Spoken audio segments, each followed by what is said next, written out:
What's up, guys? So today I just wanted to do a screen recording video just because the other day I brought a screen protector for my phone and the screen is hard to touch. So this video is to tell you what to do after you get a screen protector. Okay, on your phone you go into your settings.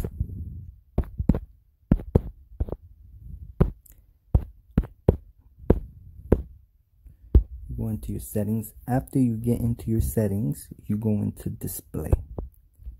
You scroll down,